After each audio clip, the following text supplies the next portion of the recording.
She closed her eyes expecting the desert to take her last breath, but when morning came she woke beneath a wooden roof that belonged to a man she had never met. The wind moved slowly across the Arizona plain that night, carrying the dry scent of sage and dust across miles of empty land where very few travelers ever passed. Ayanna had been running for what felt like forever, though in truth it had only been a few miles beyond the canyon ridge. Her legs had grown weak long before she reached the small stretch of land where a lone ranch house stood beneath a crooked cottonwood tree. She had not meant to reach the place.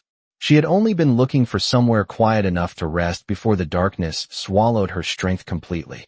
The moon hung pale above the open sky as she lowered herself into the cool sand, her breath slow, her eyes heavy. The world around her felt distant, like the last echo of a drum fading across a valley. In that moment she believed the night would close around her and that the desert would carry her spirit home before sunrise. So she closed her eyes and let the silence take her. But the desert had other plans.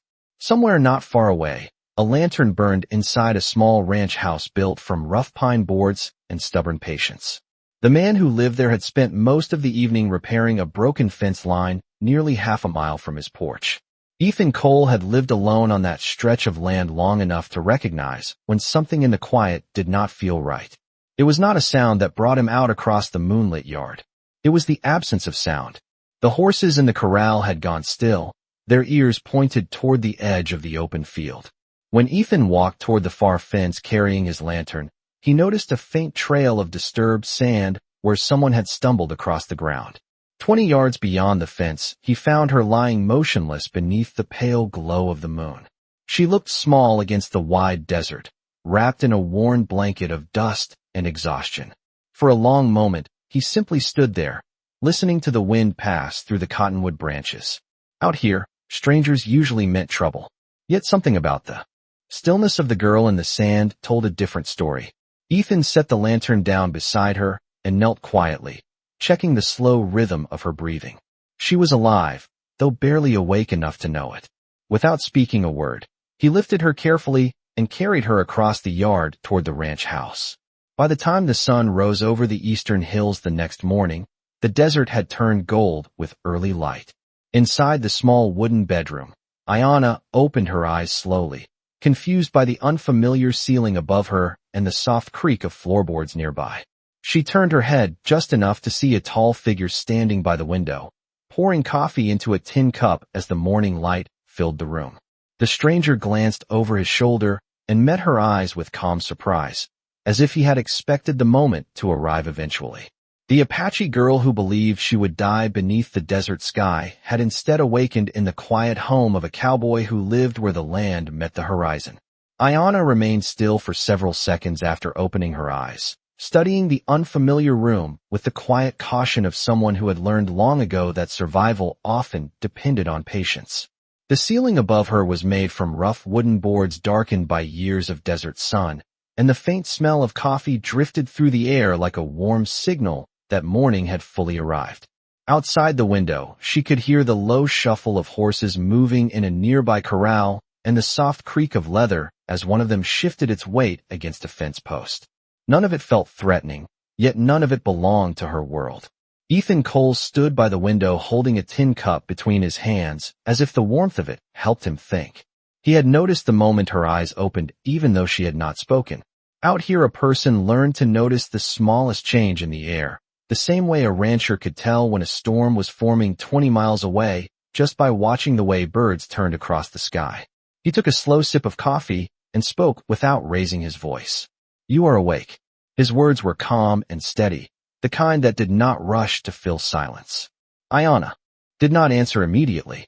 Instead, she pushed herself slightly higher against the pillow, careful and deliberate, measuring the distance between the bed and the door, between the door and the window, and between the quiet cowboy standing in the sunlight and the small table where his revolver rested untouched beside a folded cloth. She had lived long enough to understand that a man who left his weapon on the table instead of in his hand was either very confident or very honest. Ethan turned halfway toward her and set the cup down beside the lantern. "You were about 200 yards from my fence line when I found you last night," he said. "The desert gets cold after midnight this time of year." You would not have lasted until sunrise out there. Ayanna studied his face carefully. His voice carried no accusation, only observation, as if he were describing the weather instead of the thin line between life and death. For a moment, she wondered why he had helped her at all. Most settlers avoided trouble the way ranchers avoided rattlesnakes, especially when that trouble might involve someone from a nearby Apache tribe. Finally she spoke, her voice still rough from thirst. "Why did you bring me here?" Ethan did not answer right away.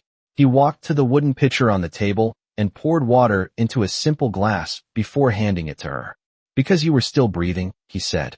"Out here that is reason enough." She drank slowly, feeling the cool water steady her thoughts. When she lowered the glass, she noticed something else that made her pause.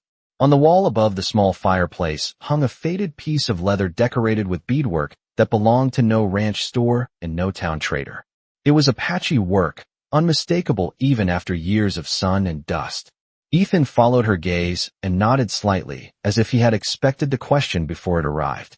"My mother lived among your people for a while before I was born," he said quietly.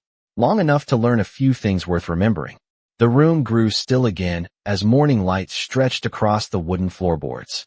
Ayanna felt a strange tension settle in her chest. Not fear exactly, but the uneasy awareness that this quiet ranch house stood between two worlds that rarely trusted one another. Outside, the wind shifted across the open land, carrying with it the distant sound of hooves somewhere far beyond the hills.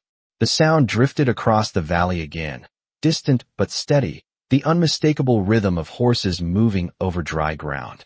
Ayanna heard it before Ethan reacted, her head turning slightly toward the open window as her eyes sharpened with sudden focus. Out on the desert plain a rider could be seen from miles away when the sun was high, but in the early morning light the land often played tricks with distance. Ethan stepped closer to the window and rested one hand against the wooden frame, studying the horizon the way a rancher studies the sky before a storm. The wind carried dust across the distant ridge, and somewhere beyond that ridge the slow echo of hooves continued rolling across the hard desert floor. He did not speak for several seconds. Ayanna watched him carefully, noticing how his posture shifted just enough to show that the calm morning had changed.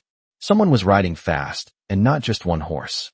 Ethan stepped back from the window and reached for the old field glass that hung beside the door. He lifted it to his eyes and scanned the wide stretch of land that spread nearly 2 miles toward the hills. After a moment, he lowered the glass again and placed it quietly on the table beside the lantern. "Riders," he said. "4 of them. Maybe 5. They are still far out, but they are not wandering. They are following a trail."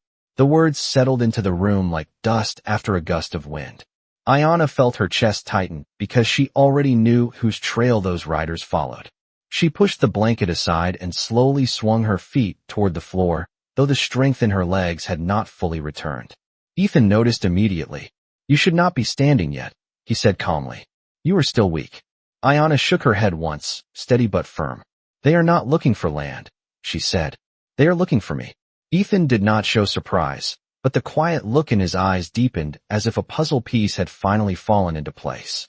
Outside the ranch house the horses in the corral began shifting again, sensing the distant movement long before human ears could measure the danger. Ethan walked to the door and stepped out onto the porch, letting the wide morning sky open above him. The desert stretched nearly endless in every direction, a sea of pale sand broken only by low brush and the crooked line of his fence running toward the hills. Far away along the ridge he could now see the faint outline of dust rising in narrow columns behind moving horses. They were still nearly a mile away, but they rode with purpose. Ethan rested his hands against the porch railing and watched quietly, measuring the distance the way a rancher measures the time before rain reaches dry soil. Behind him Ayanna moved slowly toward the doorway and stopped just inside the shade, her dark eyes fixed on the same horizon. The riders would reach the ranch within 20 minutes if they continued at that pace. For a moment neither of them spoke. The wind passed across the valley carrying the dry scent of sagebrush and distant stone. Then Ethan finally said something that made the silence heavier than before. "Whoever is coming," he said, "they already know exactly where you stopped running." The wind moved across the open plain like a slow breath from the earth itself, carrying the dust of the valley in thin drifting lines toward the ranch house. Ethan Cole remained leaning against the porch railing, his eyes fixed on the distant riders as they crested the low ridge nearly a mile away. The sun had climbed just high enough to cast long shadows behind them, turning their shapes into dark moving silhouettes against the pale desert. Ayana stood just inside the doorway, one hand resting lightly against the wooden frame as she watched the same approaching figures with a quiet intensity that came from experience rather than fear. She had seen men ride like that before, steady and determined, the kind of pace that meant they were not searching anymore. They already believed they had found what they were looking for. Ethan spoke without turning around. You want to tell me why 5 men are crossing half the valley this early in the morning to follow your trail? His voice remained calm, but the question carried weight. Ayana stepped forward into the light of the porch and looked toward the riders again. They were closer now, perhaps 3/4 of a mile away, the faint dust cloud behind them stretching across the dry ground like a pale ribbon. She took a slow breath and answered carefully. They believe I know something they do not want spoken aloud. Ethan nodded once, as if the answer confirmed a thought he had already formed. That usually means trouble worth writing for. Ayana studied the horizon and then lowered her voice slightly. Yesterday, I passed near the old canyon road north of here. I saw men working where no ranch or town has ever been built. They were digging into the Redstone Hills. Ethan glanced back at her briefly. A mine. That was her guess as well.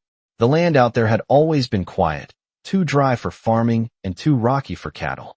But the mountains sometimes hid other kinds of value, the kind that turned ordinary men restless and secretive. She continued, speaking slowly. They were not working like men who had discovered something small. They were working like men who had discovered something that could change their lives. Ethan let out a quiet breath and returned his gaze to the riders approaching across the valley floor. And you believe they saw you? Ayana nodded once. They saw me leaving the ridge. They tried to follow before night came. That is why I kept running. The riders were now less than half a mile away, close enough that their shapes began to take clearer form against the pale land. Ethan could see the tilt of their hats and the glint of sunlight on their saddle buckles. 5 men, riding hard but controlled, the kind of movement that belonged to men who believed the land ahead of them already belonged to them as well. Ethan straightened slowly and stepped down from the porch. His boots touched the packed dirt of the yard with the quiet certainty of someone who had spent most of his life walking the same ground. Behind him, the ranch house creaked softly in the warming sun. The horses in the corral lifted their heads and watched the approaching riders with restless curiosity. Ethan walked a few steps toward the gate and rested his hand against the wooden post, measuring the distance again with his eyes. Then he spoke in the same steady tone he had used since morning began. If those men believe you saw something they should not have shown the world, then they will not turn around halfway across this valley. He paused for a moment and glanced toward Ayana standing beside the porch, which means they came here expecting to leave with answers. The riders closed the distance slowly, their horses moving with the steady rhythm of men who were not afraid of being seen. Ethan Cole remained beside the gate, one hand resting lightly on the wooden post as the morning sun climbed higher over the desert valley. From this distance, he could now make out more details. The lead rider wore a dark coat despite the growing heat, and the others followed him in a loose line that showed they trusted the man in front to choose the direction. None of them appeared hurried, which told Ethan more than if they had been galloping across the land in panic. Calm riders were usually confident riders, and confident riders rarely turned back without what they came for. Behind him, the quiet ranch house stood unchanged, its wooden walls warmed by sunlight, and the smell of coffee still drifting faintly from the open doorway. Ayana stepped carefully down from the porch and walked a few feet closer, though she kept a cautious distance from the gate. Her eyes followed the riders with the same sharp awareness she had shown since waking that morning. She counted them without moving her lips. 5 men, just as Ethan had said earlier. The wind brushed across the valley again, carrying the dry whisper of sage through the brush along the fence line. Ethan spoke quietly, almost as if he were thinking aloud. They ride like men who believe the land ahead belongs to them already. Ayana answered without taking her eyes off the approaching figures. Men who discover silver often begin to believe many things belong to them. Ethan nodded slightly. He had seen that kind of thinking before in towns that grew too quickly around new mines. A sudden promise of wealth could change the way people looked at land, rivers, and sometimes even other people. The riders were now less than 300 yards away. The lead horse slowed first, its rider lifting one hand slightly as a signal to the others. They spread out a little as they approached the ranch gate, forming a loose line across the open ground. None of them reached for a weapon. None of them raised their voices. They simply studied the ranch house, the corral, the long fence stretching across the plain, and finally the tall cowboy standing calmly by the gate. The lead rider guided his horse forward another few yards and stopped just beyond the fence.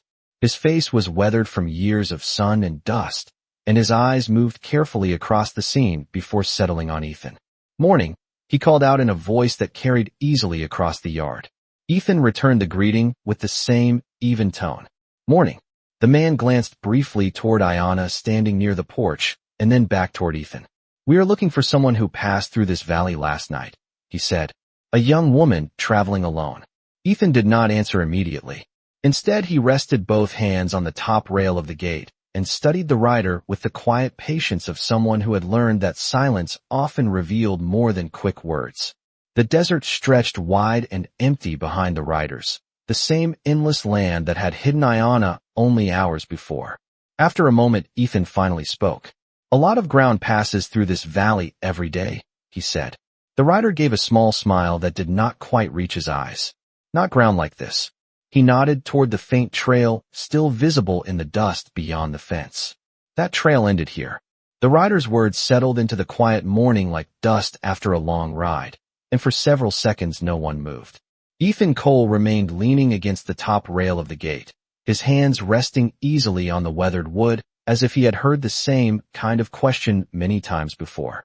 The horses in the corral shifted behind him, their hooves pressing softly into the packed earth as they watched the unfamiliar animals standing beyond the fence. Ayanna stood near the porch, her eyes moving from the riders to Ethan and back again, measuring every small change in posture the way someone does when the next moment may decide everything. The lead rider adjusted the brim of his hat and studied Ethan carefully, waiting for an answer that did not come right away. The desert wind slipped through the fence posts and carried the faint smell of dust and sun-warmed sage across the yard. Ethan finally spoke in the same steady voice he had used all morning. "Trails end in many places out here," he said. "Sometimes they end because the rider keeps moving. Sometimes they end because the wind decides it is finished carrying the dust." The rider's small smile remained, though his eyes narrowed slightly, as if weighing the meaning behind those calm words. The men behind him shifted in their saddles, but did not move forward. They were patient men, or at least men who believed patience would serve them better than impatience today. Ayanna could feel the quiet tension stretching across the ranch yard like a rope pulled tight between two posts. The lead rider glanced once more toward her, and then returned his gaze to Ethan.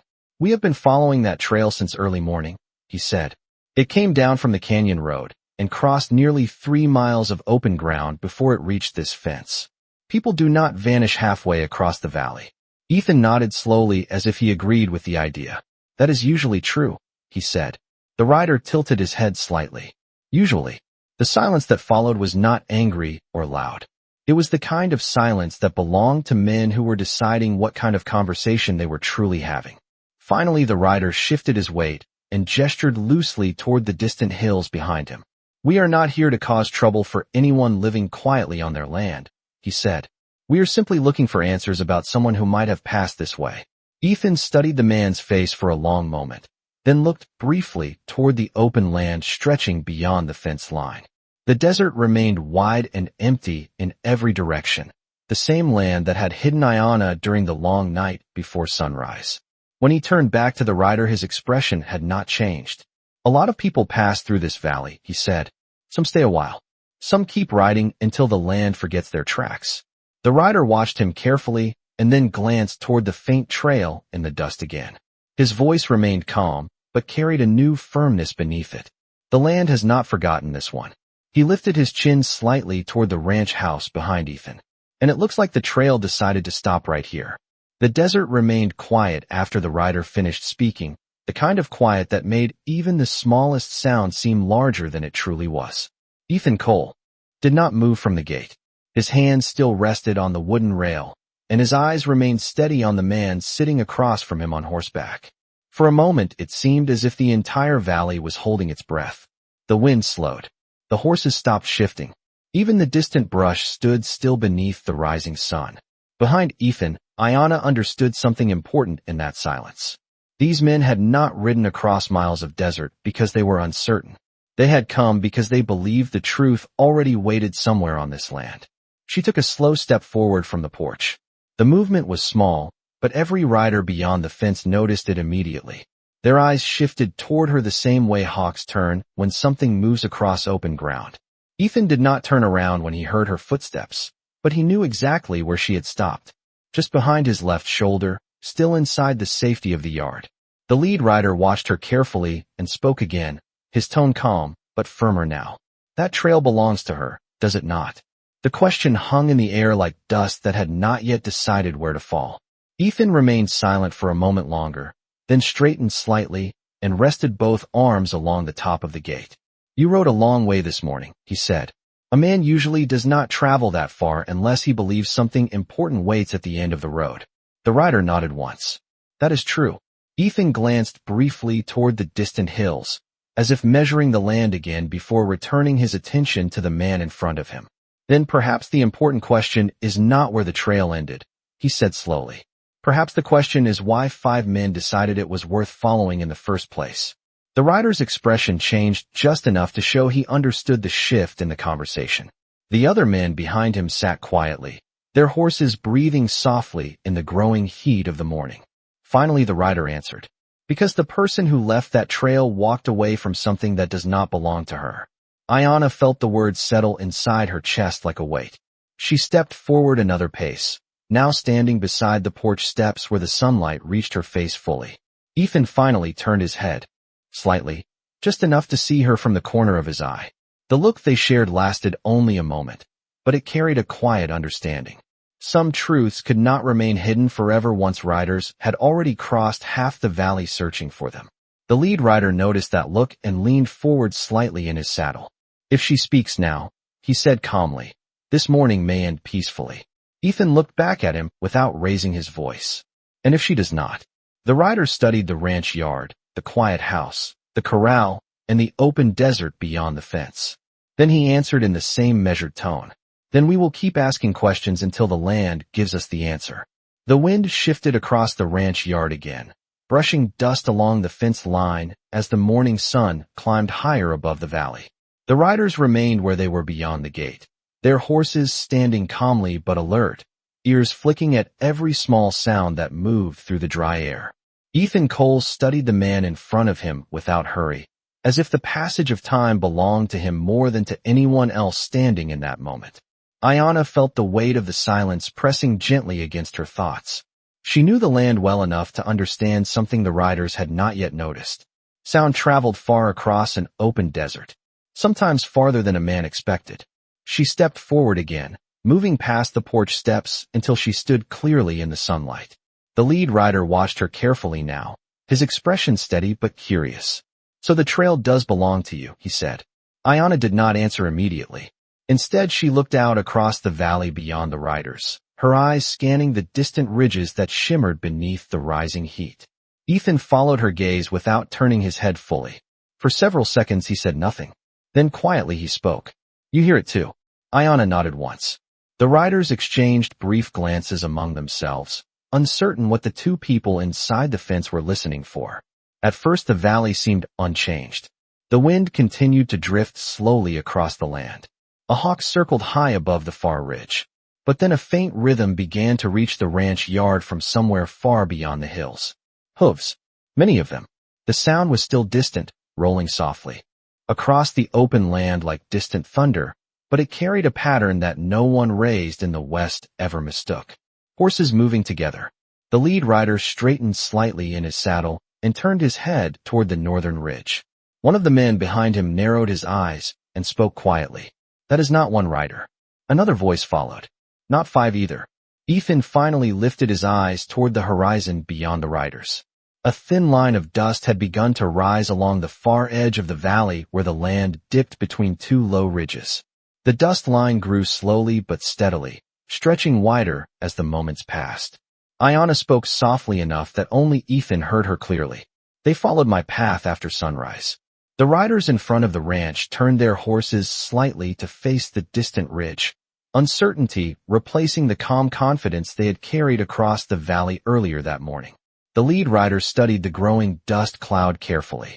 How many, he asked. Ayanna did not need to count. Her voice remained calm when she answered. Enough to ask questions that matter more than silver. The wind carried the approaching sound closer now, and the rhythm of hooves across hard desert ground became impossible to ignore. Ethan rested both hands on the top rail of the gate again and looked at the rider before him. You came here looking for one answer, he said quietly. The rider glanced from Ethan to the expanding dust cloud and back again. The valley no longer felt empty. Then he asked slowly, and what answer is that? Ethan's eyes remained steady. The one that arrives riding behind you.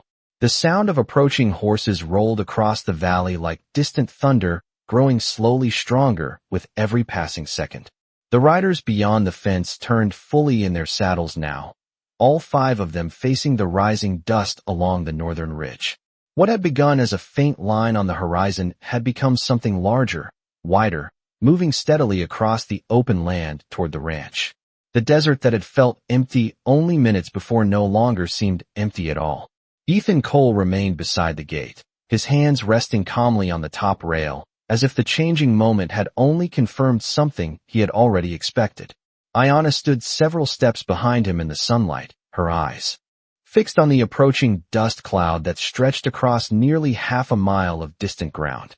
The lead rider studied the ridge carefully, his earlier confidence slowly fading as the shape of the approaching group became clearer. Riders appeared first as small dark marks against the bright desert, then as moving figures, then finally as a long line of horses descending from the ridge in calm, deliberate formation. They did not ride fast. They rode with purpose. One of the men beside the lead rider spoke quietly under his breath. That is no hunting party. Another voice answered with unease. That is a delegation. The lead rider said nothing. His eyes remained on the distant riders as the group continued moving across the valley floor. There were many of them now, more than the 5 men who had ridden to the ranch that morning. Their horses moved evenly across the desert, spreading into a wide arc as they approached, the dust rising behind them like a pale curtain beneath the growing heat of the day.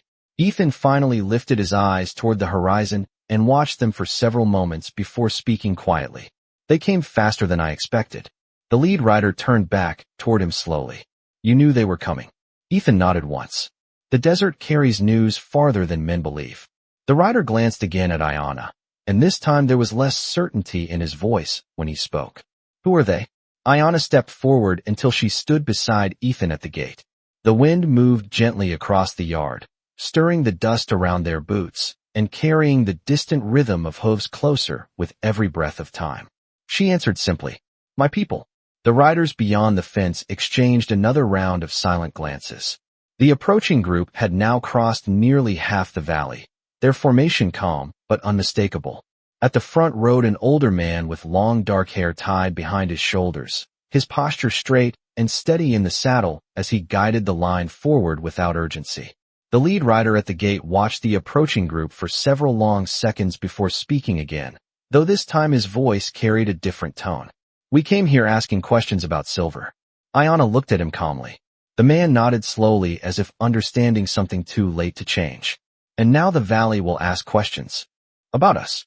Ethan rested his arms along the top rail again and studied the riders drawing closer across the land. The desert wind carried their presence forward until the sound of their horses filled the quiet valley completely. After a moment, he spoke in the same steady voice he had used since sunrise. Sometimes the land answers before men do. The approaching riders slowed as they reached the edge of the ranch property, their leader guiding his horse to a calm stop just beyond the open ground. For a long moment no one spoke. The valley remained silent except for the soft breathing of horses and the whisper of wind across the fence. Then the elder rider inclined his head slightly toward Ayanna in quiet recognition. She returned the gesture with the same calm respect. Ethan watched the exchange without speaking. The lead rider from the morning group exhaled slowly and removed his hat, the gesture carrying a reluctant understanding that the question he had followed across the desert had already found its answer. The sun continued rising above the wide western sky as the valley settled back into silence, the kind of silence that followed when men realized that the truth had arrived before they were ready to hear it.